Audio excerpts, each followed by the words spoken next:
Picture this: a sunny day in Yosemite National Park and a man decides to challenge a squirrel to a nut-cracking contest. In the heart of the great outdoors, a tale unfolded that was as nutty as the characters involved. The star of our story, a man with an ego as grand as the park itself, had decided to pit his skills against a local resident. A squirrel. Yes, you heard that right. A nut-cracking contest between a man and a squirrel.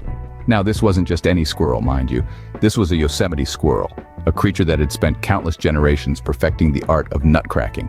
Its nimble paws and sharp teeth were a testament to nature's fine craftsmanship. Our human contender, on the other hand, was armed with nothing but a pair of hands and a misplaced sense of superiority. He was sure that he could outdo the tiny critter. Overconfidence, as we know, often leads to amusing tales, and this was no exception. Word of this unusual challenge spread quickly through the park, catching the attention of the park rangers. As bemused as they were, they decided to let the contest run its course, hoping it would serve as a lesson to the overly confident man. And so the showdown began. The man, with a nut in hand, struggled to crack it open, his fingers slipping, his face turning red with exertion. Meanwhile, the squirrel, with a casual flick of its paw, split its nut cleanly in half, barely breaking a sweat. The crowd watched in rapt silence, their faces a mix of amusement and disbelief.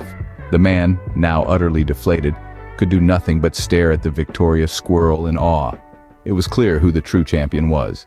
Despite the ridiculousness of the situation, it served as a reminder of the immense skill and adaptability of our wildlife, and the folly of underestimating them based on their size. And that, folks, is why we don't challenge wildlife to food-eating contests. From a nut-cracking contest to a gourmet cook-off, our next story features a woman who tried to cook salmon in a hot spring at Yellowstone. Sometimes the allure of nature's bounty can prove too tempting. Such was the case for one ambitious woman who thought the geothermal hot springs at Yellowstone National Park might double as nature's stove. Now, anyone who's visited Yellowstone knows that these hot springs are a sight to behold. Their vibrant colors, caused by heat-loving bacteria, are a striking feature of the park's landscape. But cooking dinner in them, that's a new one. Our misguided master chef, as we'll call her, decided one day that the bubbling, steaming water of the hot spring would be the perfect place to prepare a salmon feast.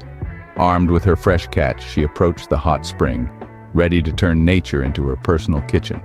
The park rangers, needless to say, were less than thrilled. Imagine their surprise when they found our culinary explorer elbow-deep in a hot spring, a raw salmon in hand. They were quick to remind her that Yellowstone's hot springs aren't just beautiful. They're also a vital and delicate ecosystem. Her gourmet ambitions didn't just boil the fish, but also landed her in hot water.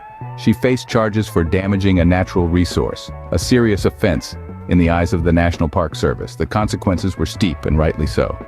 Our parks are a shared treasure meant for us to enjoy and preserve, not to exploit for a seafood dinner. It's easy to laugh at the absurdity of this story, but it also serves as a stark reminder of our responsibility to protect these natural wonders. The hot springs at Yellowstone are a geological marvel, teeming with unique life that relies on their particular conditions to survive. To quote the National Park Service, Yellowstone's thermal features are wonders to behold, not to cook dinner in.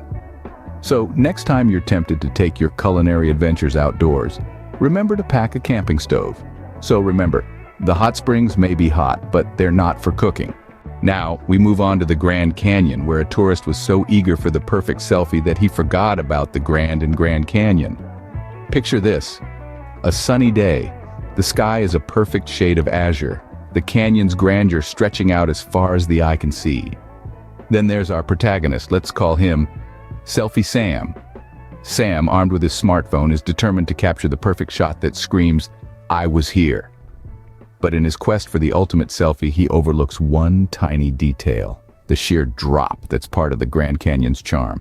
Ignoring the safety barriers and signs warning visitors to stay away from the edge, Sam clambers over rocks, much to the alarm of onlookers. He ventures so close to the precipice, all for the sake of a photo that would gain him a few extra likes on social media. His reckless behavior quickly causes a commotion. Other tourists start shouting warnings. Kids are crying. Parents are covering their children's eyes.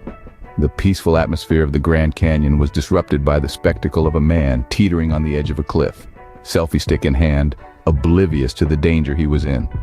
Luckily, the park rangers on duty were quick to intervene. With their hearts pounding, they managed to coax Sam away from the edge and back to safety. A collective sigh of relief echoed across the canyon as Sam was escorted away, his dreams of a cliff-edge selfie thwarted.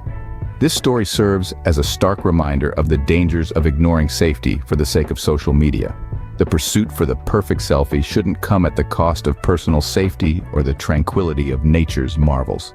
And let's not forget the hardworking park rangers who had to divert their attention from preserving these natural wonders to rescuing an overzealous tourist.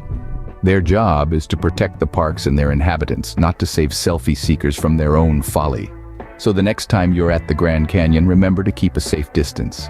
The view is just as good, I promise.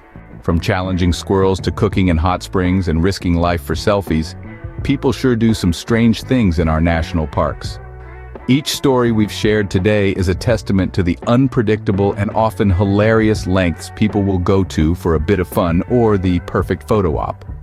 Whether it's the daring duel with a feisty squirrel, the misguided culinary adventure in a boiling spring, or the perilous pursuit of the perfect selfie, these tales highlight the farcical side of human behavior in the great outdoors. However, let's not forget the vital lesson here. Our national parks are not just playgrounds for our amusement. They are precious environments that demand our respect and care. While it's okay to have a laugh at these outlandish tales, it's crucial to remember to stay safe, respect the wildlife, and preserve these natural wonders for future generations. So, what's your funniest or strangest national park story? Share it in the comments. Remember, these parks are our treasures. Let's enjoy them responsibly and without the squirrel contests.